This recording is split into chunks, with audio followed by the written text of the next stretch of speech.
संभल में जो कुछ भी हुआ अब उस पर लीपापोती हो रही है। मुसलमान जो चारों तरफ देश भर में अब सिर्फ सोशल मीडिया पर कुछ लिख रहे हैं, सब नहीं लिख रहे हैं, कुछ लिख रहे हैं, उनके लिखने का भी अब कोई फ़ायदा नहीं है। नेता तब तमाम खामोश थे जब ये 12 घंटे दंगे हो रहे थे और मुसलमानों का नरसंहार हो रहा था। ठीक ऐसे ही जैसे दिल्ली में 2 दिन तक 3 दिन तक दंगे होते रहे और केजरीवाल उस इलाके में जाने के बजाय एलजी के घर के बाहर धरना दे रहे थे। हर नेता ड्रामा कर रहा था, लेकिन उसमें अखिलेश यादव वाहिद एक ऐसा नाम है जिसने दंगा होते वक्त जब ये संभल में सब कुछ हो रहा था, उन्होंने प्रेस कॉन्फ्रेंस में सीधा कह दिया था कि मुसलमानों को मारा जा रहा है, सरकार ने ये प्लान किया है, ये सारा प्लान योगी और मोदी का है। दोस्तों, ये बात बिल्कुल क्लियर थी, लेकिन बड़े बड़े नेता, मुसलमानों के बड़े नेता खामोश थे। मैं आपको वो बता रहा हूँ जो हकीकत है और ये आपको कोई नहीं बताएगा। दोस्तों, पहली रिपोर्ट हमारी जो संभल पर थी कामयाब हुई, सबूत उसके अंदर सारे मौजूद हैं, यूपी पुलिस के तमाम झूठ उसके अंदर खुल रहे हैं, लेकिन यूपी पुलिस का अभी भी यही कहना है कि उन्होंने गोली नहीं चलाई। लेकिन दोस्तों, बिना गोली चलाए संभल के 5 मुसलमान शहीद हो गए। ऐसा लग रहा है कि पुलिस कह रही है कि मजलूम जो है वही कातिल है, जिस पर जुल्म हुआ है वही कातिल है। वो 5 लोग अपनी जेब में बंदूक की गोली रख के गए थे और भीड़ में जाने के बाद उन्होंने गोली अपने आप को मार ली उठा के, या आसमान से गोली चली और उनको गोली लगी। सवाल यह है कि अगर यूपी पुलिस ने गोली नहीं चलाई तो यूपी पुलिस की तरफ से क्या हिंदुओं ने गोली चलाई? यूपी पुलिस कहना क्या चाहती है? क्योंकि वहाँ के मुसलमानों में इतना दम नहीं है कि वो बंदूक लेकर कत्लेआम करना शुरू कर दें और फायरिंग करना शुरू कर दें। तवज्जो देने वाली बात यह है, गौर करने वाली बात यह है कि अगर मुसलमानों के पास पिस्तौल थी भी तो वो अपने ही 5 लोगों को क्यों कत्ल करेंगे? जिस तरह से यूपी पुलिस के बयान आ रहे हैं, जितने वो बयान दे रहे हैं और कड़े सख्त सवाल खड़े हो रहे हैं, और यूपी पुलिस की जो मंशा है वो साफ गलत जाहिर हो रही है। बताना चाहूँगा कि एक तरफ तो जो कुछ चल रहा है वो चल ही रहा है, लेकिन सड़ा हुआ समाज मुसलमानों से इतनी नफरत करता है जितनी इजराइल फिलिस्तीनियों से करता है। भारत का भाजपाई समाज, सड़ा हुआ समाज, गंदा समाज, गूखोर समाज, पेशाब पीने वाला झुंड मुसलमानों से इतनी नफरत करता है कि जो शहीद संभल में हुए हैं उनकी तस्वीर को शेयर करके खुशियां मनाई जा रही है। मैं स्टेप बाय स्टेप चलूंगा, तो पहला ट्वीट में इस हिंदुवादी आतंकवादी का दिखाना चाहूंगा। हिंदुत्व नाइट नाम का एक आतंकी पेज है, जिस पेज को ट्विटर डिलीट भी नहीं कर रहा है, एक्स डिलीट नहीं कर रहा है। क्यों? क्योंकि एक्स जानता है कि भारत में बहुसंख्यक समाज को खुश करना है, तभी हमारा बिजनेस चलेगा। हिंदुत्व नाइट के आतंकवादी इस पेज ने लिखा है, एक शहीद की तस्वीर को शेयर करते हुए, कि ये कुरान पढ़ने वाला था, 5 टाइम का ये नमाजी था, इसके बावजूद अल्लाह ने इसकी मदद नहीं की, क्योंकि ये योगी राज में पत्थरबाजी कर रहा था और फिलिस्तीन से लेकर यूपी तक अल्लाह छुट्टी पर है और आप खुद अपने कांड के जिम्मेदार हो।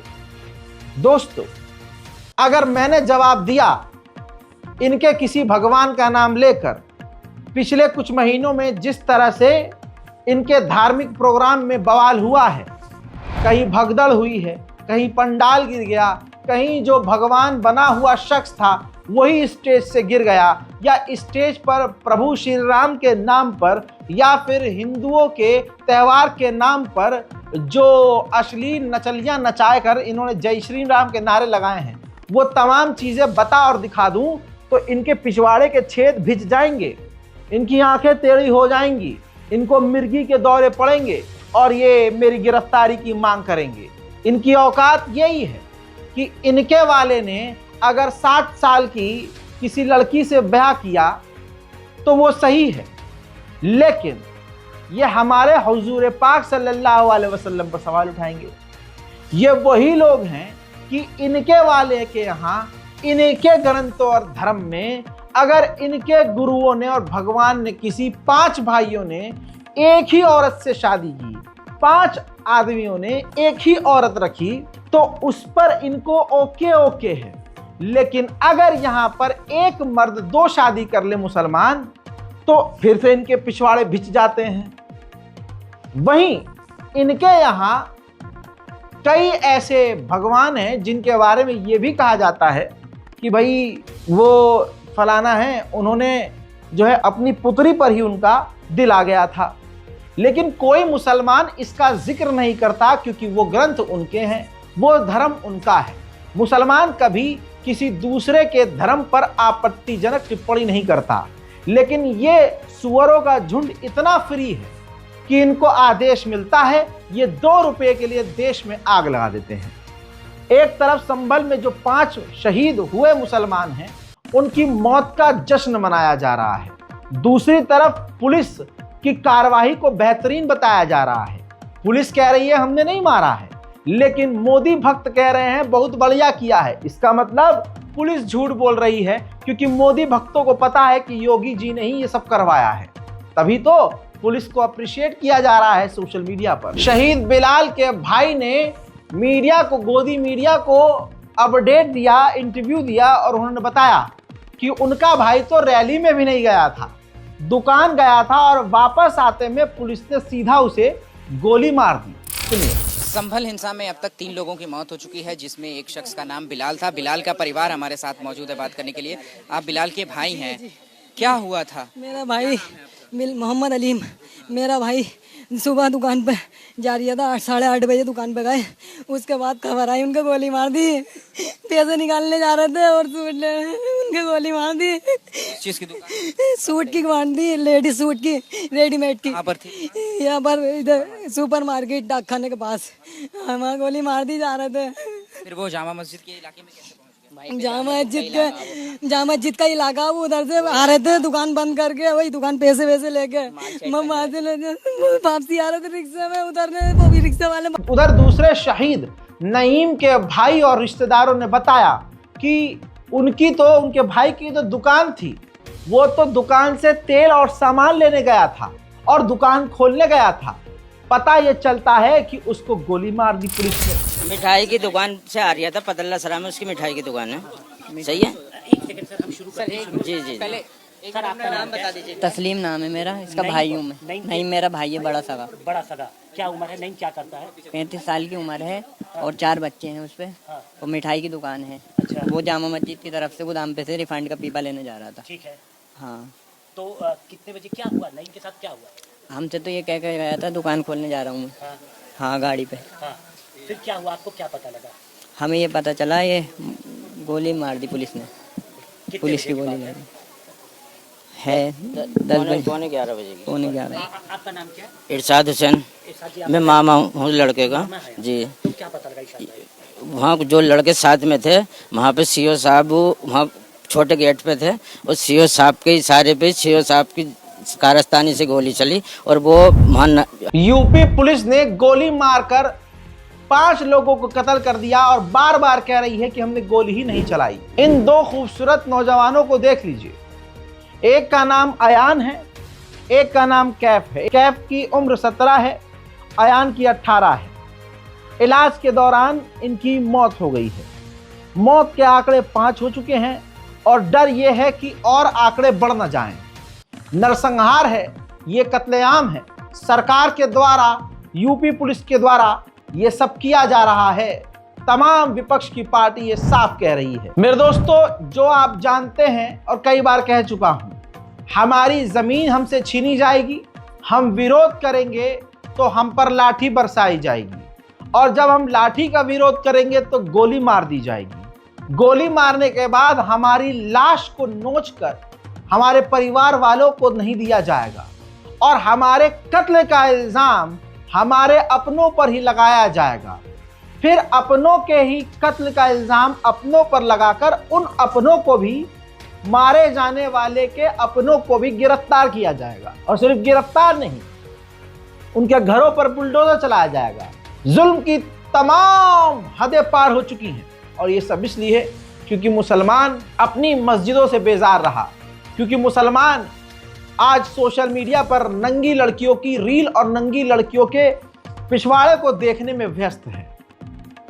कुछ मुसलमानों को लगता है कि सिर्फ 5 टाइम की हम नमाज पढ़ रहे हैं जाके, तो बस यही काफ़ी है, भाई इसी में हमारा सब कुछ हो जाएगा। कुछ मुसलमानों को लगता है खबर वबर देखने से क्या फ़ायदा, ये तो यूट्यूबर हैं, भोगते हैं पैसा कमाने के लिए, क्या हम तो अपना भाई काम करेंगे, सुबह शाम नारी खाएंगे, मस्त रहेंगे। ऐसे ही लोगों के जब सर में गोली लगती है तो फिर ये चीखते हैं। आपको पता है, ज़मीरी रिपोर्ट से पता ये चला है कि यूपी पुलिस ने सीधी गोली मारी है, जिससे बच्चों के सर में और सीनों में गोलियां लगी हैं।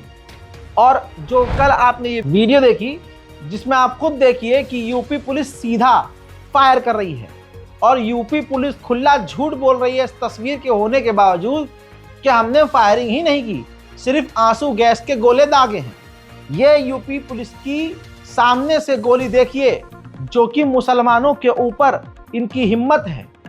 यूपी पुलिस की इतनी हिम्मत नहीं है, इतनी हैसियत नहीं है कि सामने अगर हिंदू भीड़ हो तो लाठी चला सके। अब देखिए, वहां के जो एसपी है संभल के, कृष्ण कुमार, इस बंदे का भी नाम इतिहास में लिखा जाएगा।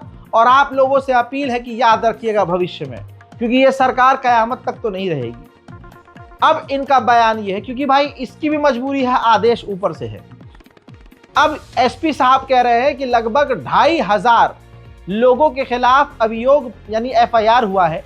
सभी लोगों की सीसीटीवी के माध्यम से पहचान की जाएगी और सभी को जेल भेजा जाएगा। यानी पूरे के पूरे मोहल्ले को, पूरे इलाके को, मैं कहता हूं एसपी साहब, पूरे मोहल्ले को क्यों, पूरे हिंदुस्तान के मुसलमानों को जेल में डाल दो। हमें पता है सीए एनआरसी में वही आप करने का प्लान कर रहे हैं, लेकिन अगर इतना खुल के सामने आ गए हो तो खुला खुला बोलो कि हम पूरे संभल क्या, पूरे हिंदुस्तान के मुसलमानों को जेल में डालेंगे। कानून अब बराबर नहीं रहा है दोस्तों। जो संभल का प्रशासन और संभल की पुलिस जिस टोन में, जिस तेवर में बयान दे रही है, साफ लग रहा है आदेश ऊपर से ही है। प्रॉपर तरीके से जितना डिप्लॉयमेंट हमारे पास मोर देन एनफ फोर्स था, हमने सर्वे कंडक्ट कराने के लिए डीएम साहब के जो सिक्योरिटी प्रोवाइड करने के लिए जो लेटर लिखा गया था, उसी के मद्देनज़र हमने प्रॉपर तरीके से डिप्लॉयमेंट भी किया था। लेकिन अगर कोई ओवरनाइट किसी की प्लानिंग हो और उस प्लानिंग के तहत अगर कोई व्यक्ति सडनली गलियों में से जब एक ही समाज के कम्युनिटी के लोग हैं, उनको कोई एक सीधी जामा मस्जिद, कितने लोगों को आपने गिरफ्तार किया, हिरासत में लिया है? हमने अभी तक 21 लोगों को हिरासत में लिया है। उन लोगों के पास से कई प्रकार के वेपन्स हैं, वो भी रिकवर हुए हैं। और मौके पे और उससे भी ज़्यादा इंटरेस्टिंग चीज़ है कि जिस जगह पे जो जहाँ पे फायरिंग चल रही थी, इन आपस लोगों के बीच में पता चला और पुलिस ने बाद में उन लोगों को चैलेंज करके वहाँ से दौड़ाया भी है। तो वहाँ पे भी कई प्रकार के 32 बोर के, 315 बोर के और नॉर्मल 15 बोर के इस तरीके के सर वेपन रिकवर हुआ। अभी आपने बताया एमुनिशन में 32 बोर और 15 बोर के कार्ट्रिजेस, तो वेपन में क्या रिकवर हुआ? वेपन भी वही है जो 32 बोर 15 बोर इस तरीके की, बिल्कुल जी, राइफल नहीं होती है, वो तमंचा होता है, कंट्री मेड फिगर कुछ होगी टोटल जो वो अभी part of investigation I can not. बिल्कुल, that is a pellet gun and I want to state it very clear that pellet guns are not lethal weapons as long as it is not very close encounter where it is like जिन लोगों को शक हुए हैं अभी उनका क्या status है? PM हो गया है, उनको पोस्टमार्टम के लिए भेजा गया है और जो भी डॉक्टर्स की जो फाइंडिंग होगी उसी के आधार पे जिन लोगों को डिटेन किया है उनसे पूछताछ में क्या पता चला है कि उन्हें किसने बुलाया था? पत्थरबाज हैं, उन पत्थरबाजों से यूपी पुलिस अब कहानियां गढ़ रही है। कहानियों में कहानी ये देखिए हैं कि आप भीड़ के जो बलवाई थे, पत्थरबाज थे, उनका क्या मकसद था, उनका क्या उद्देश्य था। पुलिस वालों के पांव में गोली लगी है और इस तरीके की ये जो है जो उनका जो उद्देश्य था, लेकिन हमारी पुलिस ने और प्रशासन ने साथ में कहते हैं कि आप भीड़ के जो बलवाई थे। तवज्जो चाहूंगा, कानूनी बात करते हैं। जब भी कोई मौका वारदात से चीजें मिलती हैं तो उस पर डायरेक्ट हाथ नहीं लगाया जाता है, उसको लैब जांच के लिए भेजा जाता है, फिंगरप्रिंट मैच किए जाते हैं। लेकिन एसपी साहब इतने ज़्यादा पढ़े लिखे हैं कि मीडिया को दिखाने के लिए वो चाकू हाथ में लिए हैं। अब उस चाकू पर एसपी साहब के फिंगरप्रिंट हैं और जिस चाकू पर और हथियार पर जिसके निशान होते हैं, क्रिमिनल उसे ही माना जाता है। उम्मीद करता हूं कि जज साहब इस पर ध्यान देंगे। कमाल की बात यह है कि कुछ भी बोला जा रहा है, कुछ भी कहा जा रहा है, क्योंकि उनको अपने कांड को छुपाना है। लेकिन अब कुछ भी करें, कुछ भी हो, 5 जाने जो गई हैं वो वापस नहीं आई। एक और शहीद के भाई का बयान आया है सामने कि मारने के बाद लाश को धमकी देकर राजीनामा हमसे लिखवाकर बॉडी को अस्पताल ले गई पुलिस, और जब हम बॉडी के लिए अस्पताल गए तो हमें अस्पताल से भगा दिया। ये मुसलमानों की जान की कीमत है कि मरने के बाद भी हमारी लाश को चुरा लिया जाता है, हमारे अपनों की लाश को चुराया जाता है, और मारने के बाद भी हमें कब्र में सुकून से सोने नहीं दिया जाता है। इसीलिए कहता हूं मुसलमानों, शाबाश है तुम पर।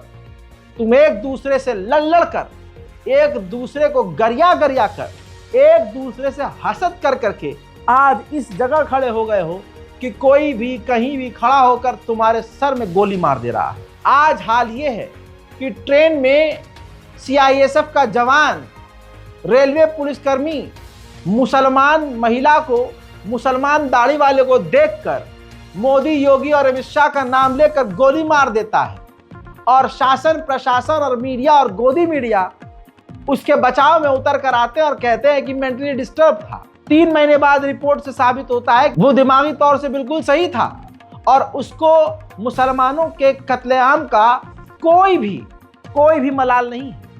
तो अगर प्रशासन और पुलिस की मानसिकता ये है तो संभल में फिर कोई नया काम नहीं हुआ है, क्योंकि ये जो खाकी वर्दी है इसी के अंदर RSS वाला इंसान है। लाशों को दिया नहीं जा रहा है, धमकी देकर राजीनामा करवाया जा रहा है। सुनिए। तस्लीम नाम है। पूरा मामला ये था, हमारे भाई को पता नहीं थी, इतनी लड़ाई हो चुकी है जामा मस्जिद के पीछे। हमारे भाई ने दुकान खोली, फिर सामान लेने चला गया, वो रिफाइंड का पीपा, मैदा वैदा, समोसों की दुकान है, मिठाई की छोटी सी दुकान है। तो अपने वो गाड़ी लेके गया था रिफाइंड का पीपा लेने, वो मुठभेड़ में पुलिस ने गोली मार दी। जी। आपको कैसे सूचना पता चली कि हाँ कि तुम्हारे भाई के गोली लग गई, तो हम भाग के गए, तो कोई उठाने वाला नहीं था पुलिस के अलावा। पुलिस थी वहां पर, पुलिस ने जान नहीं दिया, तड़प तड़प के मर दिया, तड़प तड़प के मर गया। पुलिस ने जाने नहीं दिया पास को, वो बच सकता था। पुलिस अगर इशारा दे देती कि ले जाओ उठा के, तो बच सकता था वो। पुलिस खुद भी लेके नहीं गया आपको? नहीं ले आन दिया, कोई एम्बुलेंस ना आई है, कोई कुछ नहीं आया, ऐसे ही मर गया तड़प तड़प। आप वहाँ पहुंचे थे? फिर वहाँ पहुंचे थे तो मर चुका था हमारा भाई। फिर हम अस्पतालों में ले फिरे, फिर कुछ नहीं हुआ। जब उसमें कुछ नहीं बचा था, टाइम हो गया ज्यादा। कौन से अस्पताल लेकर गए थे? सिरबिंजा गए थे, फिर और किधर गए थे, नखासे में। कितने कितने कितने हॉस्पिटल? 2 गए। फिर बॉडी कहाँ है? बॉडी यहाँ से घर से ले गए, बोले चलो होगा, मतलब देखेंगे कितने कैसे हुआ, और हल्के से प्यार से निकाल के ले गए। और वहाँ पे हमारे साथ बदतमीजी करी, लाते मार के हमें बाहर निकाल दिया। डेड बॉडी को इकला छोड़ दिया पुलिस के हवाले में, डेड बॉडी सरकारी अस्पताल में। हमें बदतमीजी करके निकाल दिया। डेड बॉडी के साथ 4 जने गए थे, चारों को भगा दिया। जी सर, सब पुलिस एक ही है ना, CO साहब आगे होंगे तो CO साहब का ही है ना, CO साहब नहीं मारी है। यूपी पुलिस कह रही है कि संभल में सब कुछ नॉर्मल है, लेकिन अगले ही दिन कुछ भी नॉर्मल नहीं था। संभल पुलिस ने 5 मुसलमानों का नरसंहार करके, कत्ल करके ये शुरुआत की है। और आपको बता रहा हूं, इससे पहले शुरुआत जब हुई थी दिल्ली दंगों से, तो तभी आपको वार्निंग दे दी गई थी, और मैंने अपने उन दिल्ली दंगों की रिपोर्ट्स में कहा था कि ये शुरुआत है, आगे आगे देखिए होता है क्या। अब संभल से खतरनाक कांड हुआ है। बहुसंख्यक समाज के घर के छोटे बच्चे तक तलवारबाजी और हथियार इकट्ठा करके रखे हुए हैं। ऐसी भी रिपोर्ट पिछले कई सालों से आप देख रहे हैं, ऐसी वीडियोस वायरल होती रहती हैं। दोस्तों, अगले दिन क्या हुआ संभल में, महिला को भी, नजराना नाम की महिला को उसके घर में घुसकर पुलिस ने गाली गलौज करते हुए उसके घर में तोड़फोड़ मचाई, गुंडागर्दी करी। जैसे गुंडा RSS और भाजपाई जो लोग होते हैं, तोड़फोड़ मचाते हैं, उग्र हरकतें करते हैं, पुलिस ने वही किया। महिला के घर घुसी और नजराना नाम की महिला को गिरफ्तार कर लिया। परिवार वालों का ये बयान एबीपी न्यूज पर है। अम्मा, यहाँ से भी पुलिस ने एक महिला को हिरासत में लिया है, क्या नाम है? नजराना। बेटी है? हाँ, मेरी बेटी है नजराना। और नंद भावजा घर में थी, मैं अपने नंद के घर को गई थी तो बाहर के किवाड़ देके और अंदर के किवाड़ देके घर में बैठ गई थी। हमें न पता क्या हुआ क्या नहीं हुआ। अब ये क्या नाम है, अंदर से बाहर के किवाड़ तोड़ के फिर अंदर को बढ़ गए, बाहर अंदर के किवाड़ तोड़ के फिर उसे लड़की को ले गए, मेरी नजराना को ले गए। और इसे भी लेके जा रहे थे तो ये बोले कि ना जरा सा बच्चा है, जच्चा है, ये इसे छोड़ो। हाँ, उनका अपने आदमियों को लाओ। तो मैंने कहा हाँ, आदमी ना थी उस वक्त घर में? जी, मैं डर के मारे अंदर बढ़ रहे थे हम। जब वो गली में आया था हमने किवाड़ बंद कर लिए थे सब, हम दो ही थे। जब पथराव हो रहा था हमें नहीं पता किसने करा, हम तो अपने गेट बंद करके अंदर ही बैठे थे। हमारे तो बच्चे छोटे छोटे। कितने लोग थे घर में? कई एक थे, हम तो दो ही थे नंद भावजे। हम तो अपने अंदर, हमें तो डर लग रहा था, हम दो ही थे घर में, घर के अंदर। हमने तो अपने यहाँ के भी किवाड़, यहाँ के भी, ये वाले भी, हम यहाँ पे भी किवाड़ लगा ली, खुंदी हमने। उन्होंने धक्का मारे, तोड़े किवाड़, है ना, तो हमारे घर में बढ़ गई। हमारे यहाँ पे भी ये भी तोड़ा और ये भी तोड़ी, नल भी तोड़ा और ये भी धक्का मारा, आना खोलो, लाओ आदमी को गाली, मतलब गाली देके। क्या कह रहे थे? मैं वहां तक पहुंची, मेरे लोंडिया को मत लेकर जाओ, मेरे नंद को मत लेकर जाओ, तो मुझसे ये कहा अंदर चलिए, डंडा खा के मतलब गाली दे गए। हाँ, फिर उसके बाद आपकी नंद को जो है वो ले गए, न छोड़े। क्या कहा?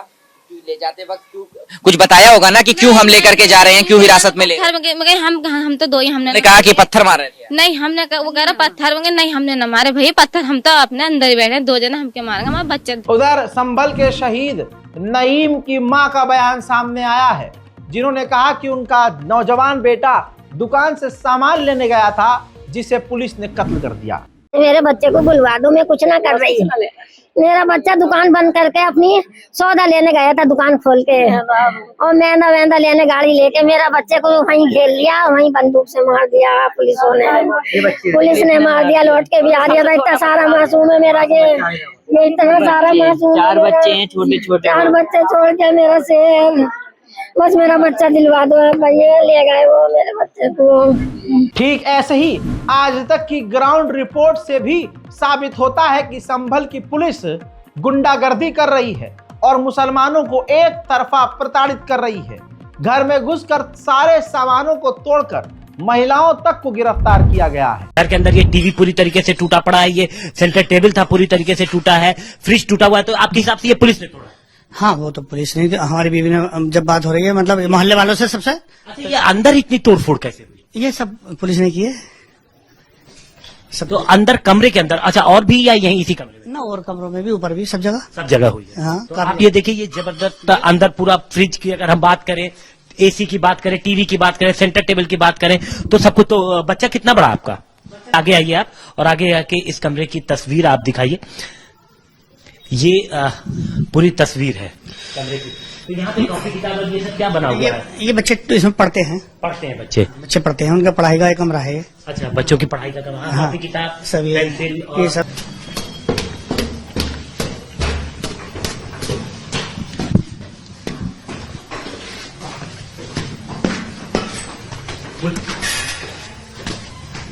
शुभान जी, एक मिनट यहीं रुकते हैं। अच्छा, ये पूरा टूटा हुआ है। हाँ। शुभान जी, पुलिस का कहना है कि पत्थरबाजी हुई। मैं तो कहता हूँ जांच कराइए, बिल्कुल जांच मैं सहयोग। सीधे शुभान जी का कहना है कि ये सहयोग करने के लिए तैयार है। सीसीटीवी डीवीआर ले गए, और आपके पास वो भी बना हुई होगी उस जगह, मतलब जब पुलिस आई होगी वो भी वहां से बनाते हुए लाए होंगे वो। हाँ। हमारी छत पे अगर कुछ हुआ हो तो बिल्कुल तो कार्रवाई। तस्वीरें बिल्कुल साफ, यूपी पुलिस, संभल पुलिस साफ झूठ बोल रही है। बीबीसी को इंटरव्यू देते हुए चौथे शहीद कैफ के मामू ने बड़ी बात कही। दुनिया को और खास करके मुसलमानों को ये सुनना चाहिए और अब एक हो जाना चाहिए। यहाँ हलचल सी हुई, थोड़ी पुलिस आई और उन्होंने आन के हमारे किवाड़ तोड़े और हमारे एक भाई के लाठी मारी। यहाँ पे भांजों को घर में से पीटते हुए निकाल के लेके गए। हमारी बहन रास्ते में चीखती चिल्लाती रह गई कि भैया मेरा बच्चा बेकसूर है। तो पुलिस ने सामने से गोली मारी है। ये बच्चा प्लास्टिक बेचता था बाजारों में और ये चल फिर के अपने दुकानदार मजदूर आदमी है साहब, और इन लोगों ने हमारे बच्चों को हत्या कर दी। मुसलमान है, ये कसूर है हमारा, इंसान नहीं है हम, मुसलमान है। जिस तरह से ये तमाम चीजें देखिए सबूत है, अंतर्राष्ट्रीय मीडिया तक ये रिपोर्ट जा चुकी हैं। अब जिस तरह से एसपी साहब बैठकर भौएं चढ़ाकर रटी रटाई स्क्रिप्ट पढ़ रहे हैं। साफ ऐसा लग रहा है कि आदेश बहुत ऊपर से आया था। एक कम्युनिटी को निशाना बना रहे हैं, अपने आप को सही बता रहे हैं। इस सवाल का जवाब एसपी नहीं दे पा रहे हैं कि जब एक बार सर्वे हो गया था तो दूसरी बार सर्वे की क्या जरूरत थी। इस एसपी के मुंह से यह जवाब सुनने को नहीं मिलेगा कि जब दौरा हो गया, सर्वे हो गया, तो वो भाजपा का जिसने जो विष्णु जैन नाम का मेन वही है सारा कांडी, जिसका काम यही है। पेशे तो वकील हैं वो, लेकिन काम उसका यही है कि पूरे देश में मस्जिदों के नीचे मंदिर ढूंढना है। इस वकील को कोई जानता नहीं था, लेकिन फेमस होने के लिए सबसे आसान काम यह है जो इसने अपनाया है।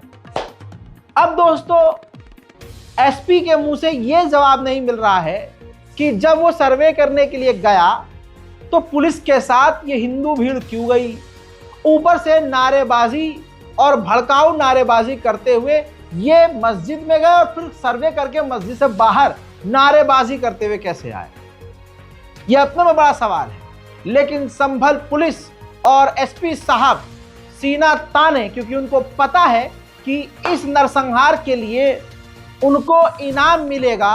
रिटायरमेंट के बाद हो सकता है बड़ी कुर्सी संसद में मिल जाए, या किसी इलाके का उन्हें एमएलए बना दिया जाए, या बीजेपी की टिकट मिल जाए, क्योंकि बीजेपी यही करती आई है। एसपी साहब कोई भी ऐसा जवाब नहीं दे रहे हैं जिससे आप सेटिस्फाई हो सकें, लेकिन फिर भी क्योंकि ये ऑफिशियल बयान है तो हम मजबूर हैं कि आपको उनका ये बयान सुनाएं। प्रॉपर तरीके से जितना डिप्लॉयमेंट हमारे पास मोर देन एनफ फोर्स था, हमने सर्वे कंडक्ट कराने के लिए डीएम साहब के जो सिक्योरिटी प्रोवाइड करने के लिए जो लेटर लिखा गया था, उसी के मद्देनज़र हमने प्रॉपर तरीके से डिप्लॉयमेंट भी किया था। लेकिन अगर कोई ओवरनाइट किसी की प्लानिंग हो और उस प्लानिंग के तहत अगर कोई व्यक्ति सडनली गलियों में से जब एक ही समाज के कम्युनिटी के लोग हैं, उनको कोई एक सीक्रेट मैसेज या कम्युनिटी के लिए अगर वो पहुंच जाता है और सब लोग आ जाते हैं, तो that is not an intelligence failure, that is not a security failure, that is eventuality जिसके साथ डील करना पड़ता है। और उसके साथ उसी तरीके से डील किया गया। पुलिस द्वारा वहाँ पे टीयर स्मोक म्यूनिशन फायर किया गया। पुलिस द्वारा पहले बताया भी गया कि ये नाजायज़ मजमा है, मेरे स्वयं द्वारा बताया गया 3 बार कि आपका नजमा नाजायज़ है, आप लोग यहाँ से चले जाएं। उसके बाद टीयर स्मोक भी फायर किए गए और पैलेट गन्स भी हैं, वो भी फायर की गई हैं। आप कई जगह वीडियो के अंदर वायरल भी हो रहा है कि पुलिस द्वारा फायरिंग की गई, पुलिस द्वारा आया वो पैलेट गन का प्रयोग किया गया। पुलिस द्वारा किसी भी लीथल वेपन जिससे कि किसी व्यक्ति की जान जा सके, पुलिस द्वारा ऐसा कोई भी वेपन है वो फायर नहीं किया गया है। इससे मैं आप सबको आगाह करना चाहता हूँ। और इसके अलावा सोशल एलिमेंट्स थी जिन्होंने फायर किया, जिसकी वजह से 2 लोगों की जान गई है, 3 की डेथ हुई है, 2 की कहते हैं फायरिंग की वजह से। Only postmortem can tell you कि what is the situation, but obviously who in his right sense will fire upon a police officer to whom they go for justice every day। Sir कितनी कोई व्यक्ति अगर सामने उसको दिख रहा है कि भाई इतने सारे पुलिस ऑफिसर्स पुलिसमैन खड़े हैं, वहाँ 200 पुलिसमैन खड़े थे, उसके बावजूद अगर उन लोगों में ऑडेसिटी है पत्थर फायर करने की, देन दे हैड डिसाइडेड कि वी विल बाय हुक और crook will go and take over the Jama Masjid. कितने लोगों को आपने गिरफ्तार किया है, हिरासत में लिया है? हमने अभी तक 21 लोगों को हिरासत में लिया है।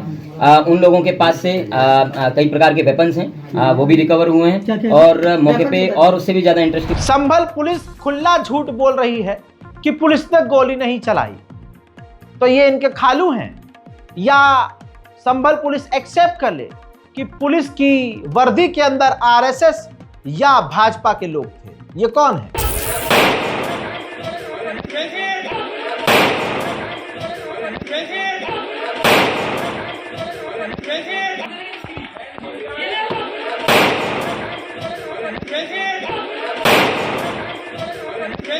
अब दूसरा सवाल ये है, और दूसरा सबसे बड़ा झूठ ये बोल रही है संभल पुलिस कि हमने पथराव नहीं किया। पुलिस ने पथराव नहीं किया है, पलटकर कुछ किया ही नहीं है पुलिस ने, सिर्फ आंसू गैस के गोले छोड़े हैं। अच्छा, तो इसका मतलब अब जो मैं तस्वीर दिखाऊंगा आपको, वो पुलिस नहीं है, वो खाकी वर्दी में गुंडे थे, आतंकी थे, और वो खाकी वर्दी के अंदर आरएसएस या भाजपा के लोग थे या दंगाई थे। क्योंकि संभल पुलिस यह ही नहीं, क्योंकि संभल पुलिस कह रही है कि हमने पथराव नहीं किया।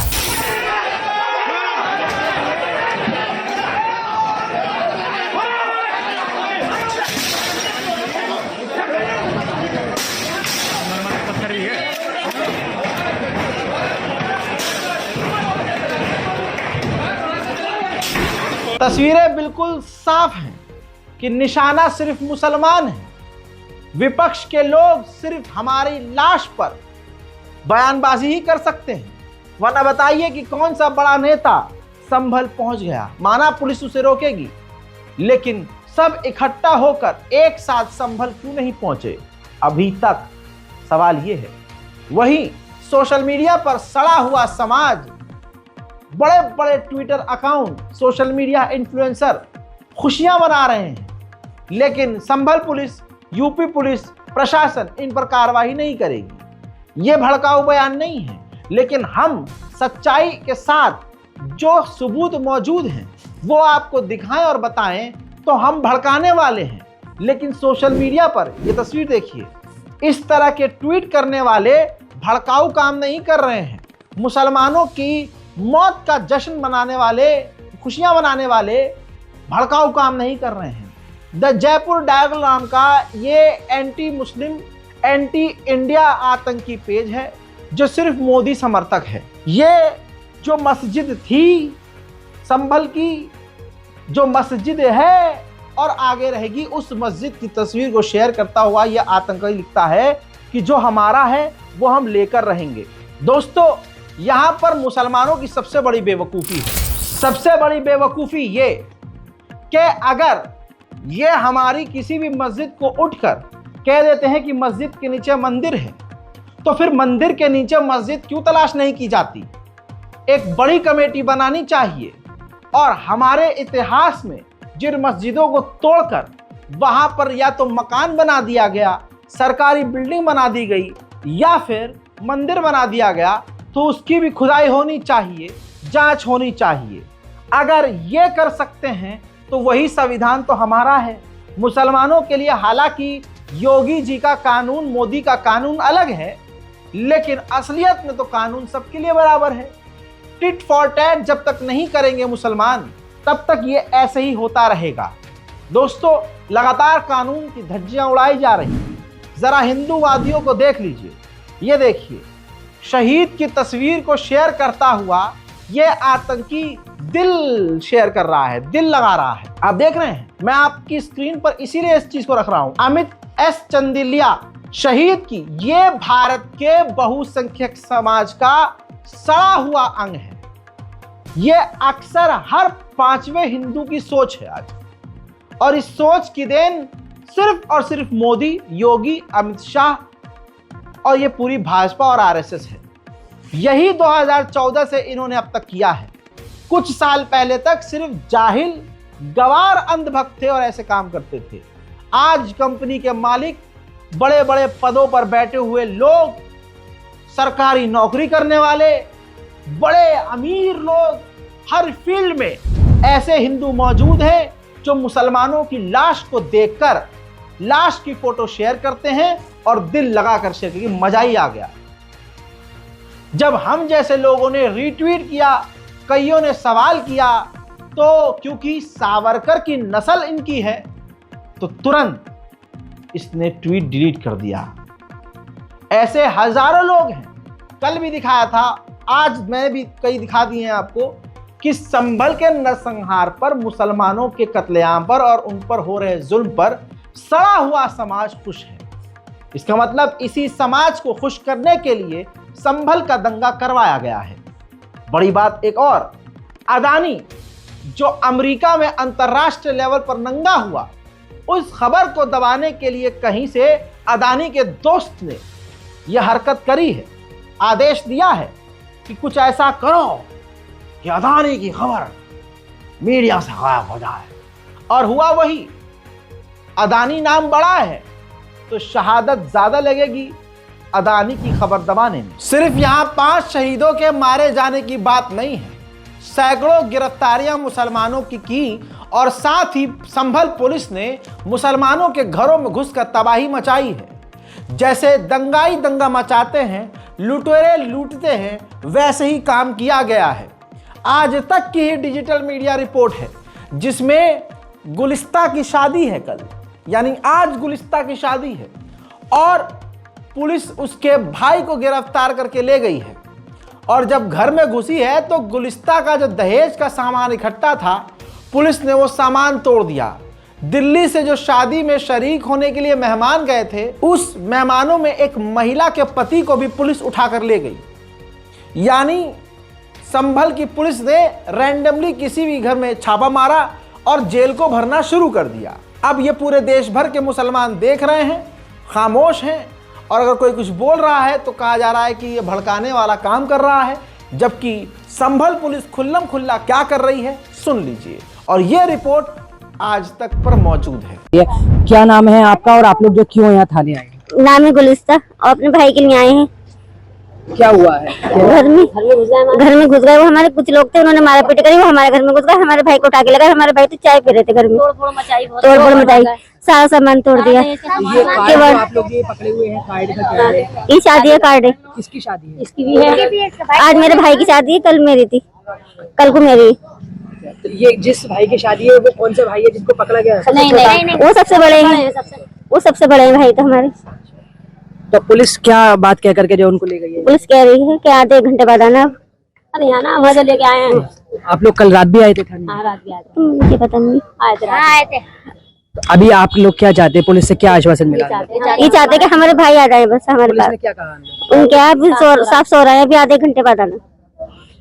क्या हुआ तो क्या वजह है जो आप लोग यहाँ पर आए? क्या वजह है कि बस यही वजह है कि हमारे शोहर को छोड़ दें।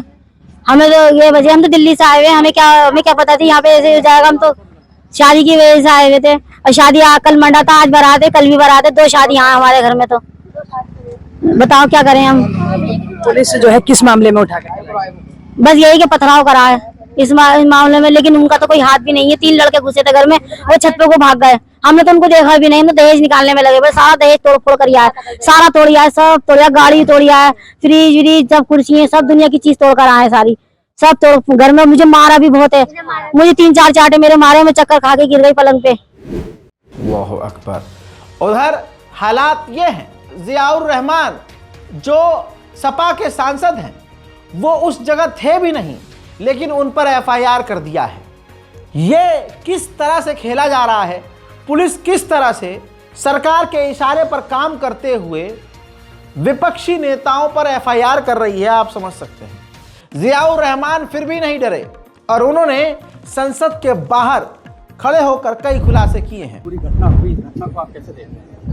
ये घटना मानवता को झंझोड़ने वाली, कानून और संविधान की धज्जी उड़ाने वाली घटना है। पुलिस प्रशासन इसके पीछे है। पूरी घटना को अंजाम पुलिस प्रशासन ने दिया है और झूठा मुकदमा मेरे खिलाफ दर्ज कर करके, इसलिए क्योंकि वो अपने ऊपर जो घटना है उसका कलंक धोने के लिए, अपनी लापरवाही को छुपाने के लिए, और जिससे कि मैं अपने लोगों की मदद नहीं कर सकता, उस चीज़ को वो दबाने के लिए, उस आवाज़ को दबाने के लिए किया है। लेकिन मैं कहना चाहता हूँ कि हम पार्लियामेंट में भी इस मसले को उठाना चाहते थे, बोलने का मौका नहीं मिल पाया। स्पीकर साहब से भी मिल करके हमने इस मांग को उठाया है क्यों, और मैं आगे की कोर्ट भी जाऊंगा कि जो अधिकारी, पुलिस प्रशासन के अधिकारी इस घटना में शामिल है, चाहे वो सीओ संभल हो, एसपी संभल हो, ये जितने भी प्रशासन के अधिकारी हो, उनके खिलाफ हत्या का मुकदमा दर्ज होना चाहिए और उनको जेल की सलाखों के पीछे होना चाहिए।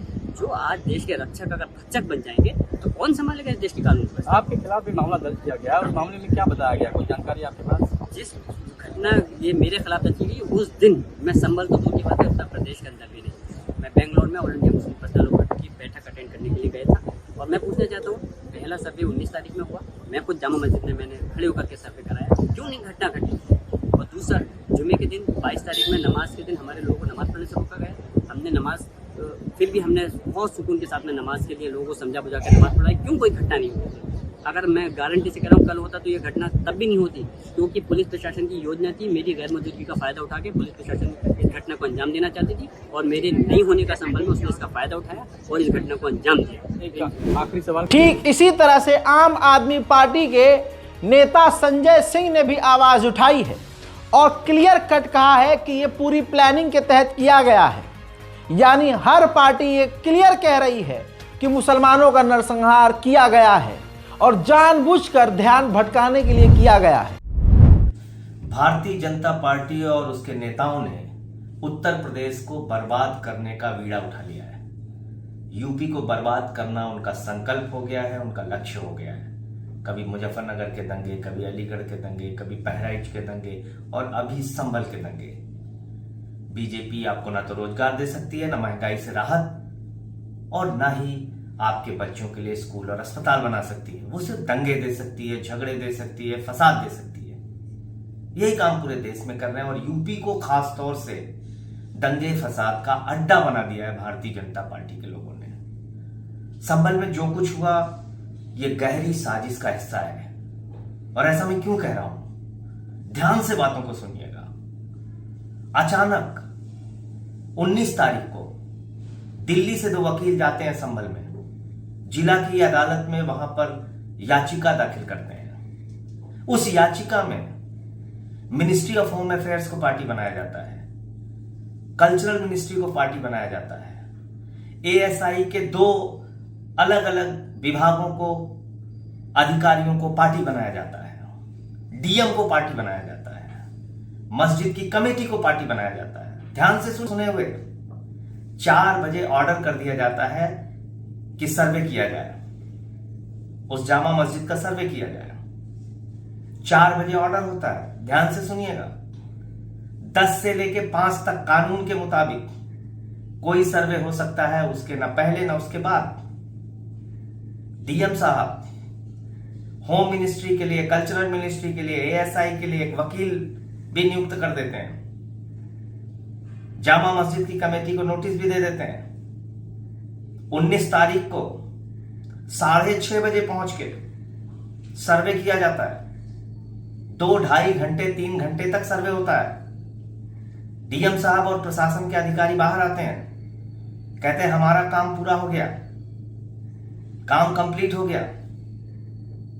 उसके बाद वहां से वो लोग चले जाते हैं। ना कोई दंगा होता है, ना कोई फसाद होता है, ना कोई झगड़ा होता है।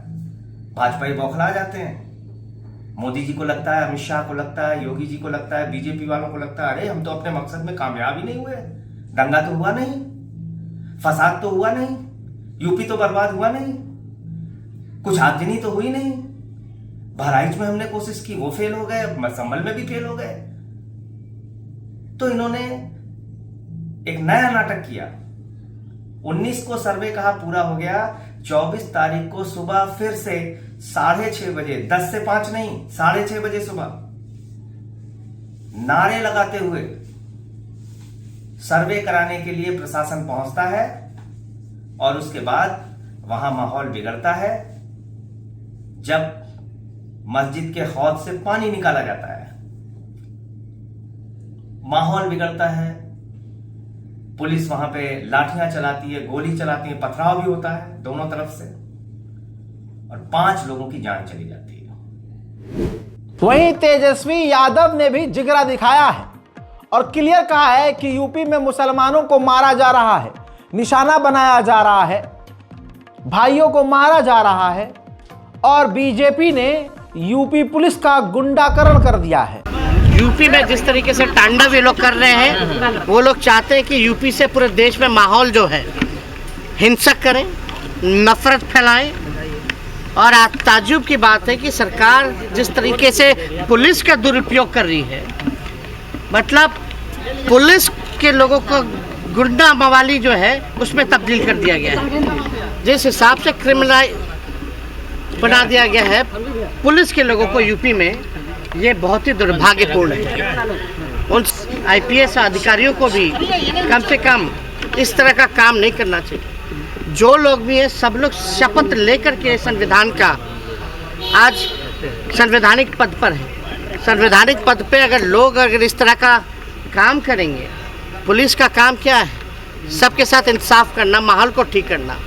लेकिन जिस हिसाब से यूपी में पुलिस का गुंडाकरण कर दिया गया है, ये बहुत ही दुर्भाग्यपूर्ण है। उधर इसी तरह से सुप्रिया, कांग्रेस की जो सीनियर प्रवक्ता हैं, उन्होंने भी बहुत खुलासे किए हैं, क्लियर कट बता दिया है कि ये बीजेपी ने किया है। बीजेपी पूरे ही देश को मणिपुर बना रही है। लगता है बीजेपी का पेट अभी मणिपुर से भरा नहीं है और इसीलिए बीजेपी ने पूरे देश को मणिपुर बनाने की ठान ली है। उत्तर प्रदेश के संभल में हुआ विवाद और उसके बाद की हिंसा में 4 लोगों की मौत। योगी आदित्यनाथ की सरकार, उनके प्रशासन, उनकी पुलिस की ही कामयाबी नहीं है, बल्कि मुसलमानों के खिलाफ उनकी नफरत का सीधा सीधा नतीजा है। जिस तरीके से खाकी वर्दी पहनने वाले चिल्ला चिल्ला कर कह रहे हैं गोली चला बे, जिस तरीके से सर्वे करने वालों के साथ नारेबाजी करती हुए एक भीड़ चल रही है, ये सारी बातें इस ओर इशारा करती हैं कि षड्यंत्र के तहत पूरा मामला रचा गया है। एक पैटर्न है और ये एक सेट पैटर्न है, जहां सुर्खियां बटोरने के लिए, टीवी पर आने के लिए कुछ लोग लोअर कोर्ट में अपील डालेंगे, फिर ऑर्डर आ जाएगा, मस्जिदें खोदी जाएंगी, बवाल होगा और बीजेपी अपनी राजनीतिक रोटियां सेकेगी। लेकिन जिन लोगों की जान जाएगी उसका जिम्मेदार कौन है, ये भी तो सवाल बनता है ना। कौन देश में हर वक्त पूरे समय। हजरत मोहतरम, अब यहां पर रोककर इस चेहरे को दिखाना चाहूंगा। इस चेहरे को पूरी दुनिया दिमाग में बसा ले, आंखों में बसा ले। दोस्तों, उत्तर प्रदेश का यह सरकारी वकील, मामले में याचिकाकर्ता, सर्वे की रिपोर्ट बनाने का जिम्मेदार, उपद्रवी भीड़ को लीड करने वाला यही शख्स था। यह सब एक ही आदमी है। ये तमाम उत्तर प्रदेश की सरकारी वकील, मामले के याचिकाकर्ता भी यही, सर्वे की रिपोर्ट बनाने का जिम्मेदार भी यही, उपद्रवी भीड़ को लीड करने वाला भी यही। ये एक ही आदमी है, विष्णु जैन, जो कि कथित जैन धर्म से ताल्लुक रखता है। उत्तर प्रदेश का सरकारी वकील खुद इंडिविजुअल पिटिशनर बनकर याचिका अपने ही दम पर लगाता है और जिला जज बिना सुनवाई के सर्वे का आदेश दे देते हैं और सर्वे की जिम्मेदारी भी इसी वकील को देते हैं। क्यों?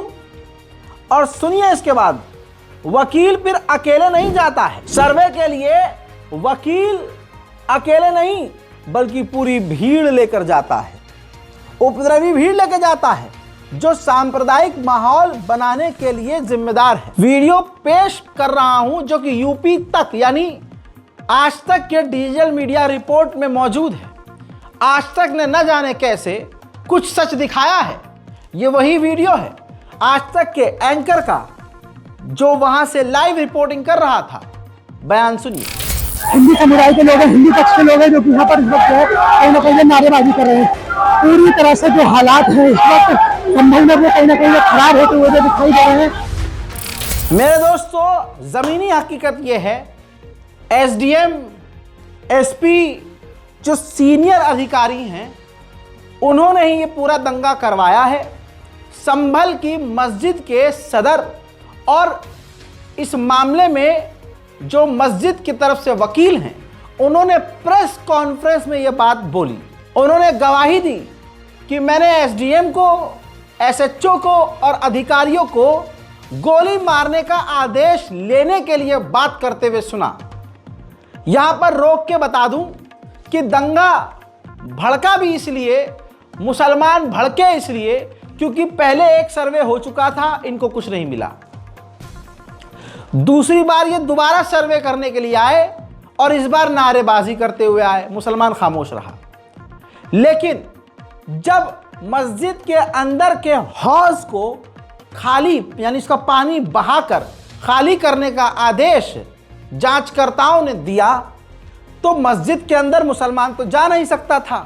अब आसपास जो मुसलमान खड़े हुए थे, जिनकी नज़र मस्जिद के गेट पर थी कि अंदर क्या हो रहा होगा, जब उन्होंने अचानक से पानी बाहर आते हुए देखा तो उनको लगा कि मस्जिद के अंदर खुदाई करना शुरू कर चुके हैं ये।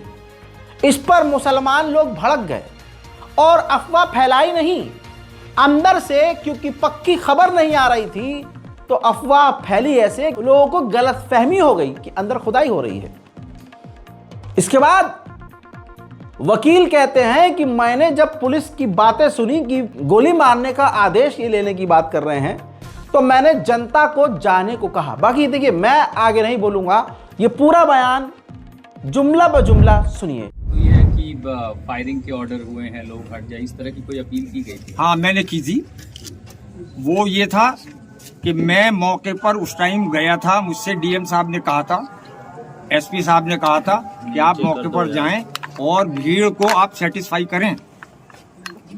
मैं गया था, तब मेरे सामने डीआईजी महोदय, एसपी और डीएम आपस में ये डिस्कशन कर रहे थे कि तुरंत गोली चलाने का ऑर्डर लिया जाए। कौन कर रहे थे? एसपी साहब थे, डीएम साहब थे और डीआईजी साहब थे। मैं उस टाइम वहां मौजूद था। तब मैंने ये सोचा कि अब गोली चलने ही वाली है।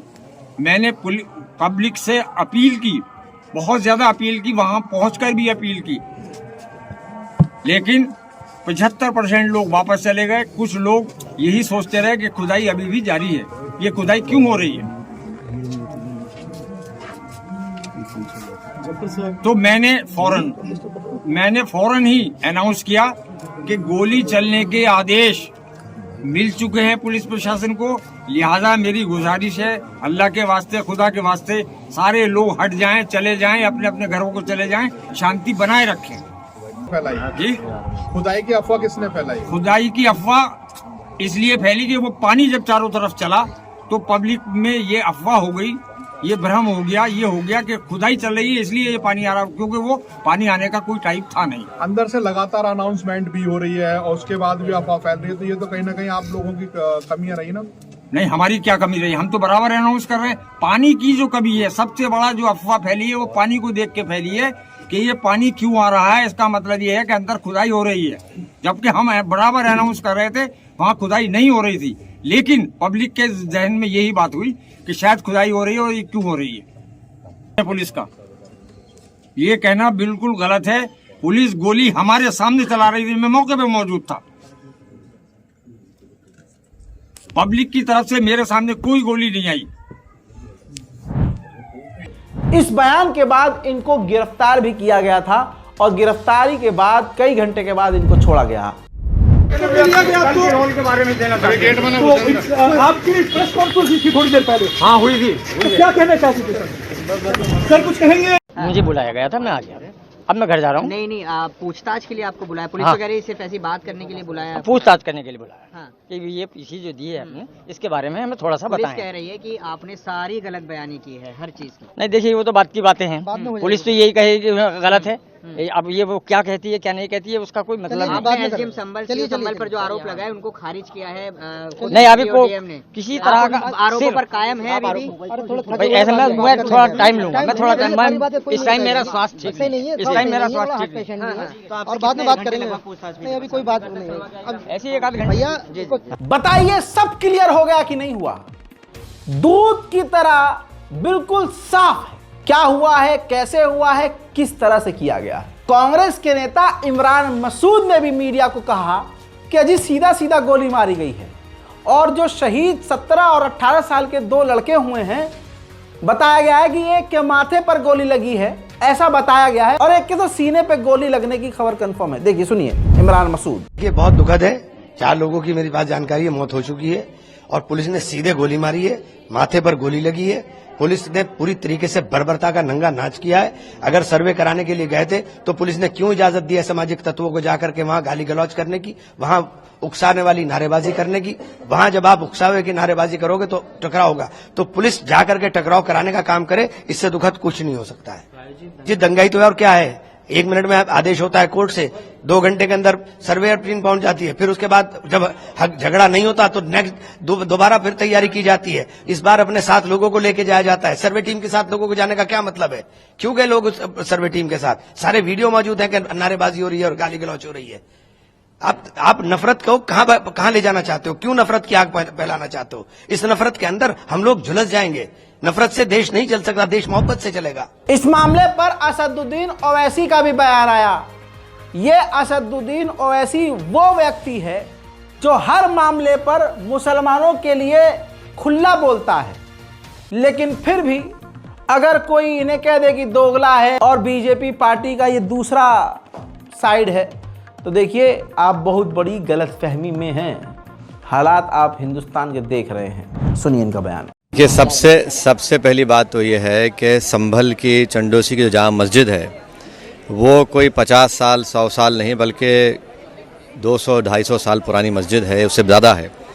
वहाँ पर कोर्ट की तरफ से बग़ैर मस्जिद के ज़िम्मेदारों को, कमेटी को सुने उन्होंने एक एक्स पार्टी ऑर्डर पास कर दिया, वो गलत है। दूसरा ये है कि एक बार तो आपने गलत ऑर्डर दिया, सर्वे हो गया, दूसरा सर्वे जब किया आपने किसी को इत्तला नहीं दी। तीसरी बात यह है कि पुलिस का ये काम था कि मस्जिद कमेटी को कॉन्फिडेंस में लेते या वहाँ की पीस कमेटी को।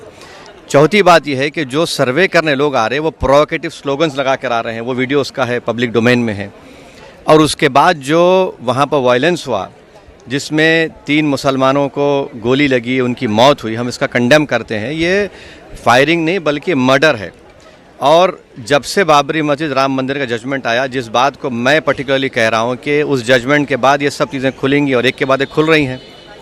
ASI प्रोटेक्टेड मॉन्यूमेंट सब बातें करें, क्या ASI के कानून में नहीं है कि आप उसका रिलीजियस नेचर चेंज नहीं, कैरेक्टर चेंज नहीं कर सकते? किस बुनियाद पे कर रहे हैं ये? और आप किस बुनियाद पर अपने फेथ को दूसरों पे थोपेंगे? भाई कानून कोई चीज़ है ही नहीं है। जिस दिन कोर्ट में सुनवाई होती है उसी दिन ऑर्डर हो जाता है, उस दिन सर्वे भी हो जाता है। ये तो 1948 में ऐसे ही होता है बाबरी मस्जिद में। तो ये जो फायरिंग हुई है ये फायरिंग नहीं है, मर्डर है। और जो भी ऑफिसर्स इन्वॉल्व है उनको सस्पेंड करना चाहिए और एक सिटिंग हाई कोर्ट जज। कमाल ये है अब कि झोपड़ी वालों को चाइना के द्वारा हमारी मानसरोवर पवित्र जमीन के कब्जाए जाने पर और ऐसी बहुत सारी जमीनों को कब्जा जो लिया है चाइना ने, उस जमीन पर इन झोपड़ी वालों को मंदिर नजर नहीं आएगा। आप समझ रहे हैं? जो ये झोपड़पट्टी में रहने वाले हैं, हाँ, तो ये जो नफरती भीड़ है इनको वहां बॉर्डर के इलाकों पर, चाइना की सरजमीन पर, या चाइना ने जिन इलाकों में हमारे कब्जा किया हुआ है वहां पर मंदिर नजर आएगा तो 500 साल पुरानी मस्जिद के नीचे।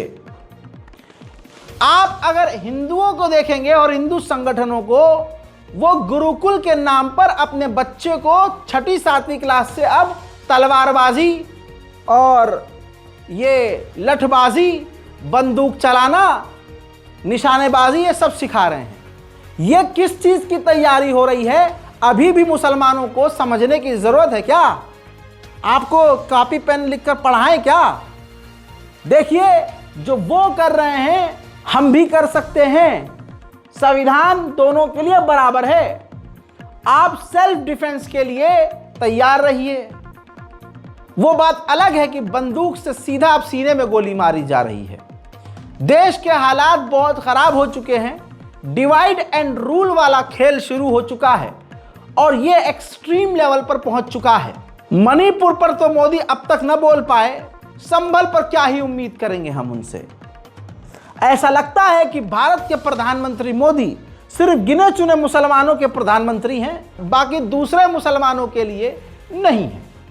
वो प्रधानमंत्री मुसलमानों के नहीं हैं। ऐसा मोदी जी के रिएक्शन से और उनकी खामोशी से नजर आ रहा है।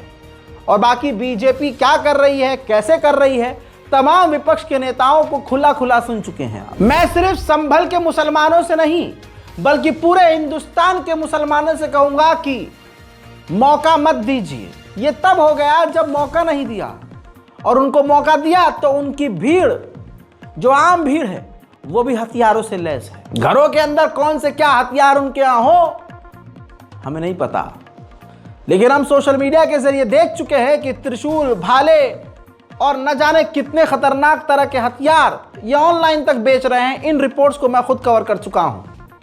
हालात बहुत ही ज्यादा खतरनाक हैं। सबसे पहले मुसलमानों को काम यह करना है, सबसे पहले नमाज कायम करनी है, मस्जिदों को वीरान नहीं छोड़ना है।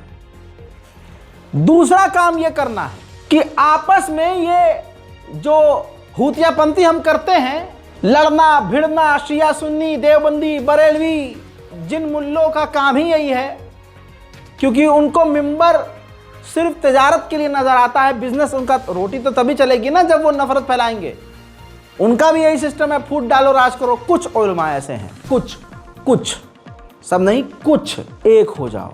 जब तक हम एक नहीं होंगे, अब सोचिए, संभल के मुसलमान शहीद हुए तो दिल्ली के मुसलमान खामोश, संभल के मुसलमान शहीद हुए तो बंबई के मुसलमान खामोश, दिल्ली में जब मुसलमान मारे गए तो संभल के खामोश, वहां के मारे जाए तो यहां हम पहले ही कम हैं और फिर टुकड़ों में बटे हुए हैं। अभी चुनाव के रिजल्ट में इम्तियाज जलील हार गए। चुनाव आपने देखे होंगे, मुसलमान के विपक्ष में मुसलमान को हराने के लिए 5 मुसलमान खड़े होते हैं। अल्लाहु अकबर। ये चीज कितनी बुरी है, हम कहां जा रहे हैं, भारत के मुसलमान किस खतरनाक खाई की तरफ आगे बढ़ रहा है। इसमें दूसरों की गलती नहीं, हमारी सबसे बड़ी गलती है। अरे बीजेपी की बात मान लो, मोदी और माननीय योगी जी की बात मुसलमानों को माननी चाहिए। एक हैं तो सेफ, हम सब एक हैं। योगी जी के नारे को मानना चाहिए कि बटेंगे तो कटेंगे। इसी के साथ इस रिपोर्ट का यहां खात्मा करता हूं और उम्मीद करता हूं कि आप दुआ जरूर करेंगे और हमारे चैनल को सब्सक्राइब करेंगे। हमारी रिपोर्ट, ये विश्लेषण कैसी लगी नीचे कमेंट वो जरूर करना है आपको। साथ ही मैं फिर से कहूंगा, सब मिलकर एक हो जाएं और भारत से नफरत मिटाएं। मैं हूं रजा और आप देख रहे थे रजाग्राफी। जय हिंद।